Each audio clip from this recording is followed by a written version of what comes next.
or pipelines to what? Prison. Yes. Do you know that black children are 3.5 times more likely to die in our community before their first birthday than their white counterparts? Do you know that black moms are 2 times more likely to die?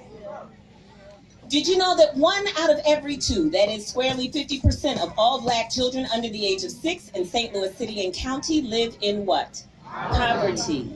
And 70% of all black households in the city of St. Louis live on less than $35,000 a year. That's households, folks. That's not individuals. Our average household has 3.2 people in it.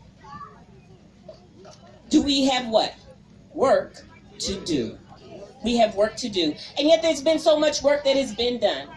So as I prepare to wrap up, I want you to think with me about what the healed future for our community, African Americans, white folks, our Latinx community, all of us, our Asian American community, our New American community, what might the healed future look like?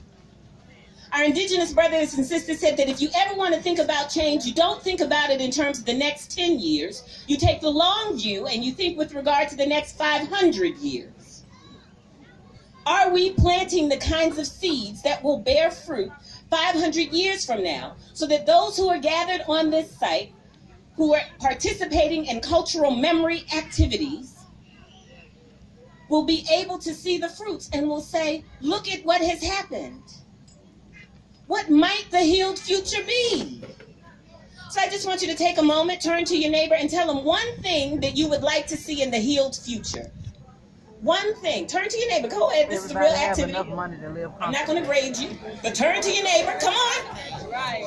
One thing in the healed future, so that 400 years from now, I can give you a different report, or at least my great